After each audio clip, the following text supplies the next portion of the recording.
हर हर महादेव। वैसे तो काशी में कई तरह की परिक्रमा और तीर्थ दर्शन इत्यादि कहीं गई हैं। यद्यपि काशी के मंदिरों का सामान्य दर्शन, नित्य दर्शन, अंतर्वेदी परिक्रमा तथा पंचक्रोशी परिक्रमा करने की परंपराएं हैं, जिनका आध्यात्मिक दृष्टि से अत्यधिक महत्व है। नित्य यात्रा श्री गंगा जी में या मणिकर्णिका कुंड में स्नान करके भगवान विष्णु, दंडपाणि, महेश्वर, धुंडीराज, ज्ञानवापी और नंदिकेश्वर, तारकेश्वर तथा महाकालेश्वर का दर्शन करके फिर दंडपाणि का दर्शन करें और तब श्री विश्वनाथ जी एवं अन्नपूर्णा जी का दर्शन करें। अंतर्गृही परिक्रमा अथवा अंतर्वेदी परिक्रमा। काशी की पुण्य भूमि में 3 विशिष्ट भूखंड हैं। प्रथम है विश्वेश्वर खंड, दूसरा है केदारेश्वर खंड एवं तीसरा है ओंकारेश्वर खंड। इन तीनों खंडों की पृथक पृथक अंतर्गृही परिक्रमा की जाती है। इनमें से विश्वेश्वर की अंतर्गृही अर्थात अंतर्वेदी परिक्रमा स्थूल परिचय नीचे दिया जा रहा है। प्रातःकाल स्नान करके पंच विनायक तथा विश्वनाथ जी का दर्शन करके निर्वाण मंडप में जाकर नियम ग्रहण करके मणिकर्णिका में स्नान करें और मौन होकर मणिकर्णिकेश्वर का पूजन करें।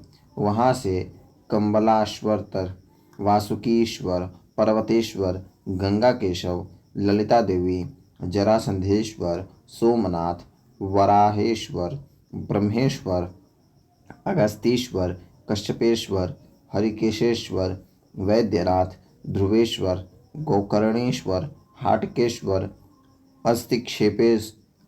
अस्तिक्षेप सरोवर, कीकसेश्वर, भारभूतेश्वर, चित्रगुप्तेश्वर, चित्रघंटा दुर्गा जी, पशुपतीश्वर, पितामहेश्वर, कलशेश्वर, चंद्रेश्वर, वीरेश्वर, विद्येश्वर, अग्निश्वर, नागेश्वर, हरिचंद्रेश्वर, चिंतामणि विनायक, सेना विनायक, सीमा विनायक, करुणेश्वर, वशिष्ठेश्वर, वामदेवेश्वर, त्रिसंध्येश्वर, विशालाक्षी माता, धर्मेश्वर, विश्वबाहुका, आशा विनायक, वृद्धादित्य, चतुर्वक्त्रेश्वर, ब्रह्मेश्वर, मनः प्रकामेश्वर, ईशानेश्वर, चंडीचंडीश्वर, भवानी शंकर, ढुंडीराज, राजराजेश्वर, लांगलीश्वर, नकुलीश्वर, प्राणेश्वर और तरह तरह से जैसे अविमुक्तेश्वर तथा पंच विनायकों का दर्शन करके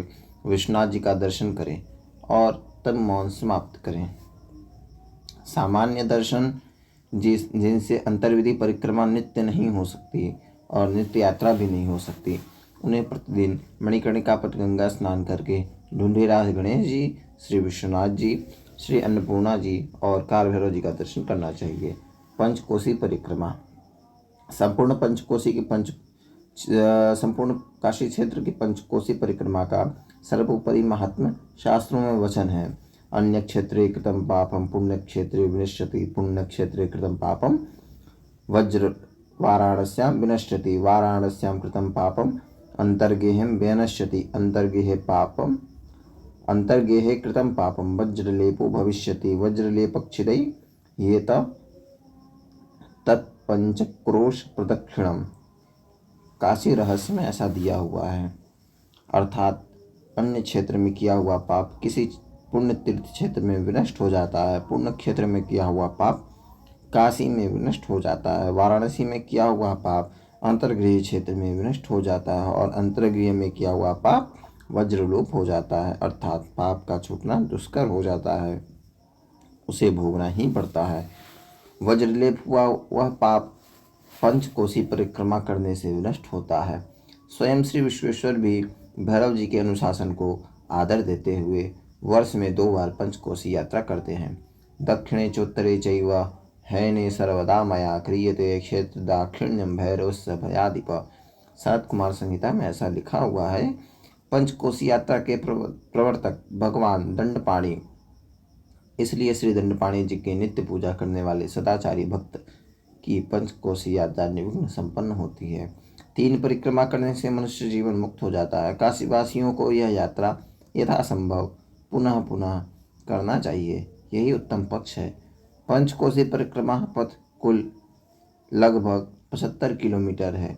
यह पंचकोशी परिक्रमा सामान्यतः 5 दिनों में पूर्ण हो जाती है। वर्तमान समय में इस पंचकोशी परिक्रमा के 5 पड़ाव हैं। प्रथम पड़ाव कर्दमेश्वर, दूसरा पड़ाव भीमचंडी, तीसरा पड़ाव रामेश्वर, चौथा पड़ाव शिवपुर, 5वां पड़ाव कपिलधारा और अंतिम पड़ाव कपिलधारा से पुनः ज्ञानवापी। ज्ञानवापी से लगभग 9 किलोमीटर। इस प्रकार कपिलधारा से पुनः ज्ञानवापी और लगभग 9 किलोमीटर, इस प्रकार कुल 75 किलोमीटर होते हैं। इनके बीच मार्ग में काशी खंडोक्त देवी देवताओं के कई मंदिर हैं, जहां दर्शन करते हुए यात्रा परिक्रमा करते हैं। अंतिम विश्राम स्थल कपिलधारा से पुनः मणिकर्णिका का होते हुए ज्ञानवापी पर आकर परिक्रमा पूर्ण होता है। इस मार्ग में स्थान स्थान पर धर्मशालाएं हैं, कई बाजार पड़ते हैं, भोजन की सामग्री तथा अन्य आवश्यक पदार्थों की दुकानें पूरे मार्ग में हैं। वैसे तो सभी महीनों में यह परिक्रमा होती है। प्रायः चैत्र मास में परिक्रमा की जाती है, किंतु मार्गशीर्ष में और फाल्गुन में विशेष रूप से यात्री परिक्रमा करते हैं। आज भी प्रतिवर्ष अगणित स्त्री पुरुष झुंड के झुंड इस पुण्यप्रद यात्रा को बड़ी श्रद्धा से करते हैं। पुरुषोत्तम महीने में अर्थात अधिक मास में तो परिक्रमा पथ में बराबर यात्रियों का मेला चलता रहता है। कुछ लोग यह संपूर्ण परिक्रमा शिवरात्रि के पर्व पर एक ही दिन में बिना विश्राम किए पूर्ण करते हैं। इस कठिन यात्रा का अपना विशिष्ट महात्म्य है। आज भी प्रतिवर्ष बहुत से युवा श्रद्धालु इसे करते हैं। काशी पंचकोशी यात्रा करने का शास्त्रों में जहाँ अपरिमित महात्म्य बताया गया है, वहीं इसकी शास्त्रीय विधि निर्दिष्ट है। शिव रहस्य के अनुसार ब्रह्मा विष्णु इत्यादि देवगणों ने सुदीर्घ काल में पंचकोशी यात्रा संपन्न की थी, परंतु पूर्ण शास्त्रीय विधि से तो यह यात्रा केवल नंदी, गणेश एवं भैरव ही कर सके। फिर भी यदि शास्त्रानुसार नियमों का पालन करते हुए श्रद्धा एवं विश्वास पूर्वक यात्रा की जाती है, तो आज भी उसका फल अवश्य प्राप्त होता है। पंचकोशी यात्रा के सामान्य नियम कुछ इस प्रकार हैं, जो मैं आपको आगे बताऊंगा। वीडियो को लाइक करें और चैनल को सब्सक्राइब करें।